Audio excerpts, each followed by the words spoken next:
எது வயிற்றுப்புண் என்கின்ற அல்சரை சரி செய்ய இப்படி கூட சூப்பரான ட்ரீட்மெண்ட் இருக்கா?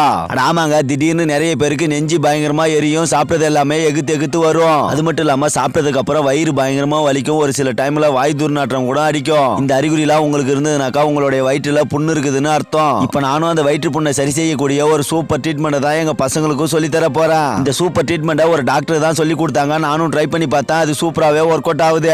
சரி வாங்கடா பசங்களா, அந்த ட்ரீட்மெண்ட்டை உங்களுக்கும் சொல்லி தரேன் அப்படின்னு சொல்லிட்டு நானும் வழக்கம் போல பசங்களை கூட்டினு கிளம்பிட்டான். இதுக்கு தேவையான முக்கியமான பொருள் நம்ம வீட்டு தோட்டத்துல இருக்கக்கூடிய இந்த கருவேப்பிலை. ஏன்னா இந்த கருவேப்பிலை தான் நம்ம குடல் மற்றும் வயிற்றுல இருக்கக்கூடிய புண்ணை ஆத்தக்கூடிய மருத்துவ குணத்தை கொண்டது.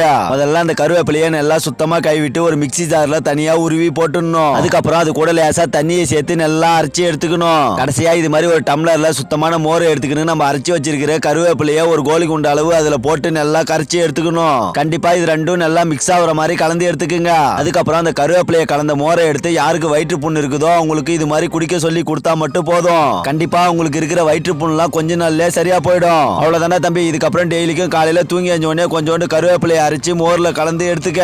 அதை காலையில தூங்கி அஞ்சதும் வெறும் வயிற்றுல தொடர்ந்து கொஞ்ச நாளைக்கு குடிச்சுன்னு வந்தாலே போதும். கண்டிப்பா உனக்கு இருக்கிற வயிற்று புண் குடல் புண் எல்லாமே சரியா போயிடும். முக்கியமான தம்பி, அந்த காலத்துல இருந்து எங்க தாத்தா பாட்டிங்களா வயிற்று புண் வாய் புண்ணு எல்லாத்தையும் சரி செய்யறதுக்கு மணத்தக்காளி பழம் மணத்தக்காளி கீரை எல்லாத்தையும் சாப்பிடுவாங்க. நீயும் உன்னால முடிஞ்சாக்கா வாரத்துல 2 நாளைக்கு மணத்தக்காளி கீரையை பறிச்சு பொரியல் பண்ணி சாப்பிட்றா அப்படின்னு சொல்லிட்டு நானும் தம்பியை பத்திரமா வீட்டுக்கு அனுப்பிச்சு வச்சுட்டேன்.